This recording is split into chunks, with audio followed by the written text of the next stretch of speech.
Oi, oi, tudo bem? Eu sou a Júlia e hoje eu tô trazendo uma investigação epidemiológica sobre a raiva.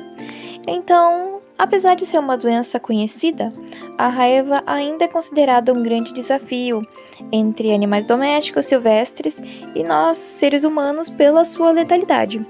Então, para a gente compreender melhor como essa doença ocorre, a gente vai analisar a cadeia epidemiológica da doença, quais são seus impactos dentro do conceito de saúde única e quais serão as principais medidas de prevenção, controle e também veremos um caso sobre raiva bovina. Então, para a gente começar entendendo o que é a raiva. A raiva vai ser uma doença infecciosa viral causada pelo vírus da raiva, pertencente ao gênero Lyssavirus. Então, ela vai afetar o sistema nervoso central dos mamíferos e também pode acabar afetando várias outras espécies, como cães, gatos, bovinos, equinos, morcegos e também nós, os seres humanos. Então, a sua principal característica é sua elevada letalidade. Então, após o aparecimento dos sinais clínicos, a taxa de natalidade é praticamente de 100%, o que vai tornar a prevenção extremamente importante, né? Ela também vai afetar muito a saúde dos animais e a raiva também possui uma grande relevância para a saúde pública por causa da zoonose, já que ela pode ser uma doença transmitida dos animais para os seres humanos. Então, por esse motivo, a raiva ela vai ser considerada uma das doenças mais importantes na epidemiologia, já que ela vai exigir uma vigilância constante de vacinações e ações que devem ser integradas entre médicos veterinários e nossos profissionais de saúde. Então, para entender como a raiva ela se mantém na natureza e ela é transmitida, a gente vai precisar analisar sua cadeia epidemiológica. Então, para a gente começar a entender, os principais reservatórios vão variar de acordo com a região, mas vão incluir morcegos, cães e outros mamíferos infectados. Então, a fonte de infecção vai ocorrer através da saliva dos animais contaminados e a transmissão ocorre principalmente por meio de mordida. Quando o vírus presente na saliva, ele vai entrar em contato com o tecido da vítima.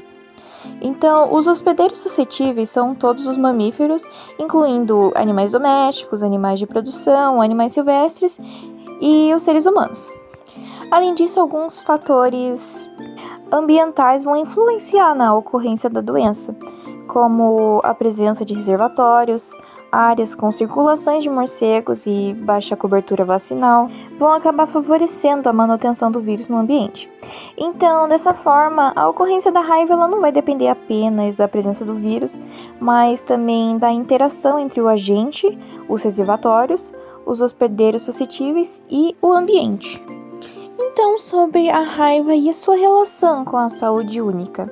A raiva ela vai ser considerada um excelente exemplo de conceito de saúde única, porque ele vai envolver diretamente a saúde do animal, saúde humana e também do meio ambiente.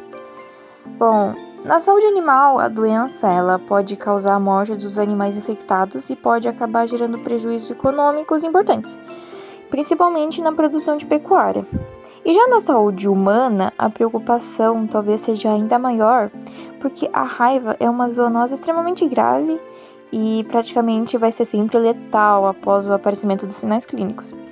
E já no meio ambiente, a gente tem que considerar a participação da fauna silvestre, especialmente dos morcegos, que vão atuar como importantes reservatórios do vírus e vão fazer parte da cadeia epidemiológica da doença.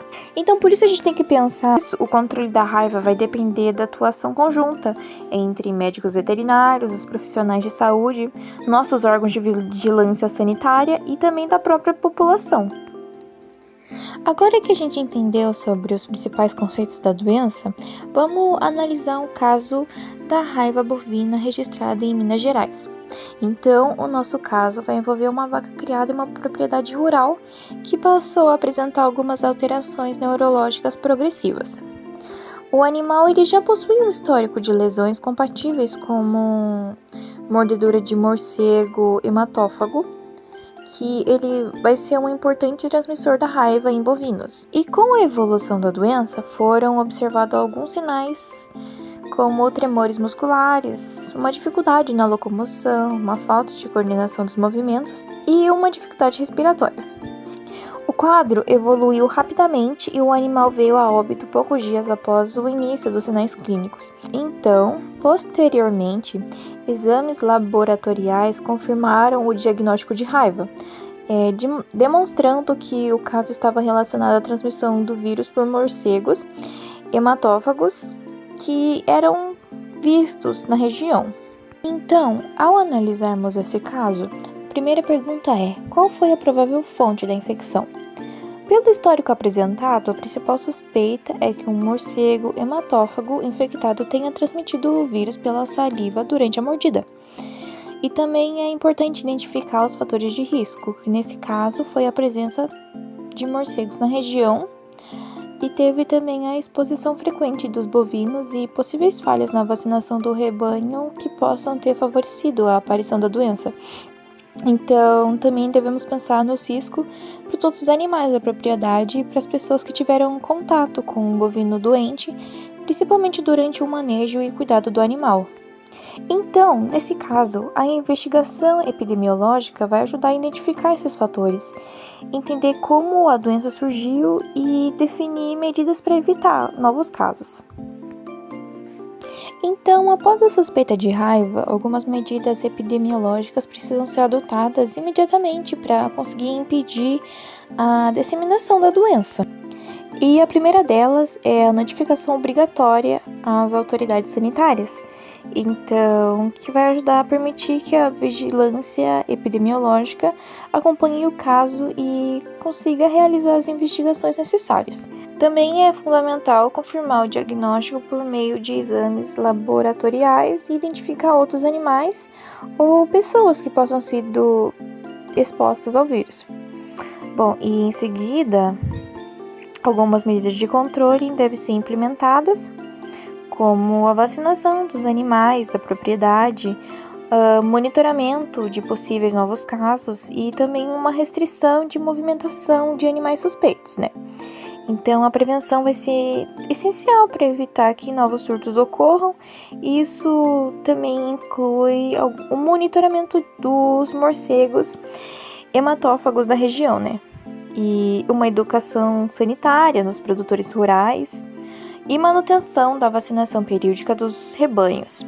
E dessa forma, a atuação conjunta entre produtores, médicos veterinários, órgãos de vigilância vão permitir que acabe interrompendo essa cadeia de transmissão e proteger tanto a saúde dos animais quanto a nossa saúde humana. Então, após a gente analisar esse caso, a gente consegue perceber que a raiva ela continua sendo uma doença de grande importância na medicina veterinária e para a saúde pública. E a investigação epidemiológica ela vai ser essencial para a gente conseguir identificar a fonte da infecção, compreender os fatores de risco desenvolvidos e a gente conseguir definir medidas necessárias para o controle da doença. E a gente também conseguiu ver que o médico veterinário ele vai desempenhar um papel fundamental, atuando na vigilância epidemiológica, na vacinação dos animais, na orientação da população e na prevenção de novos casos. Muito obrigada pela atenção e até a próxima!